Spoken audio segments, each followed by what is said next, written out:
네, 전남 곳곳의 소식 알아보는 네트워크 연결 순서입니다. 먼저 순천방송국 연결합니다. 네, 황윤진 앵커, 여수 순천 11구 사건 관련 희생자 심사가 더디게 진행되고 있다고요? 네, 그렇습니다. 여수 순천 11구 사건의 희생자 유족으로 인정받기 위한 심사가 여전히 지연되고 있습니다. 법령에 정해진 심사 기한을 넘기는 사례가 신고 건수의 절반을 넘는데요. 희생자 유족으로 인정받지 못하는 사례도 잇따르면서 대책 마련이 절실하다는 지적입니다. 유승용 기자의 보도입니다. 1950년 7월에 사망한 아버지를 여순 11구 사건 희생자로 신고한 김정환 씨. 신고 후 3년 만인 최근에야 희생자 유족 결정을 통보받았습니다. 그런데 같은 사건으로 한 마을에서 사망한 피해자 5명 가운데 2명은 기록 부족을 이유로 기각됐습니다.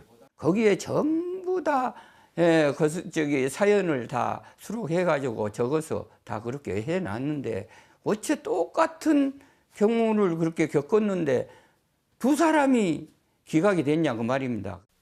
이처럼 전라남도 실무위원회의 심사를 거친 희생자 신고가 중앙위원회에서 기각된 사례만 51건. 이의 신청 후 재심사에서 인정된 건 1건뿐입니다. 실무위와 중앙위 간의 심사 기준 구체화가 필요한 이유입니다. 중앙위원회에 이제 이의 제기도 하고 또 우리 안건을 중앙위원회에 상정해가지고 중앙위원회에서 그 안건을 기준으로 심사를 좀 해주십사 하는 그런 요구를 또 하려고 지금 준비 중에 있습니다. 희생자 유족 심사 속도도 문제입니다.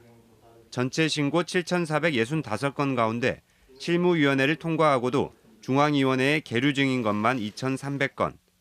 여순 11구 사건 특별법 시행령에 따르면 중앙위원회는 90일 이내에 결과를 통보해야 합니다. 심사 건수의 절반 이상이 법령이 정한 기한도 지키지 못한 겁니다. 우리 도에서는 중앙위원회와 함께 희생자 유족 결정이 빠르게 진행될 수 있도록 총력을 다할 계획입니다. 여순 11구 사건 위원회 측은 최근 전문 조사관을 5명에서 7명으로 늘려 심사에 속도를 낼 것이라고 밝혔습니다. 이런 가운데 희생자 유족에 대한 추가 신고 기간을 두는 내용의 시행령 개정안이 제출된 상황. 오는 27일까지 입법 예고 의견을 수렴한 뒤 시행령 개정안은 발효될 예정입니다. KBS 뉴스 유승용입니다.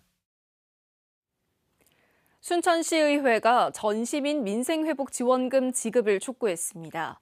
순천시의회는 오늘 임시회 본회의에서 민생안정대책촉구 결의안을 채택하고 민생회복지원금 지급을 적극 검토하라고 순천시에 요구했습니다. 시의회는 민생회복지원금 지급을 위해 순천시가 세출 예산을 조정하고 관련 추진단을 신설하는 등 재원 확보에 나설 것을 주문했습니다. 또 정부가 추경을 통해 지방정부의 재정 부담을 완화해 줄 것을 촉구했습니다. 정부가 2012년 여수 세계 박람회 당시 정부의 선투자금 3,658억 원을 올해 세입 예산으로 편성한 것과 관련해 여수시의회가 즉각 철회를 촉구하고 나섰습니다. 여수시의회는 오늘 성명을 내고 정부가 올해 안에 국가 선투자금을 상환하라고 여수광양항만공사에 요구한 것은 박람회장을 팔아 돈만 갚으라는 무책임한 처사라고 비판했습니다.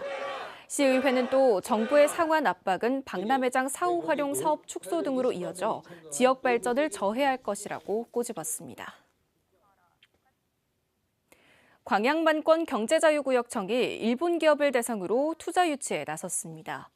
광양경자청은 일본 도쿄와 오사카를 방문해 일본 산업 전시회 하나인 스마트 에너지 워크에 참여해 2차 전지와 에너지 분야 유망 기업을 대상으로 관내 기업과의 교류를 확대하고 투자 기업도 발굴할 계획이라고 밝혔습니다. 앞서 광양경자청은 지난 12일 중국 나라다 에너지와 율촌산단 내 컨테이너형 에너지 저장 장치 투자 계획을 협의하는 등 국제 투자 유치 활동을 이어가고 있습니다. 지금까지 순천에서 전해드렸습니다.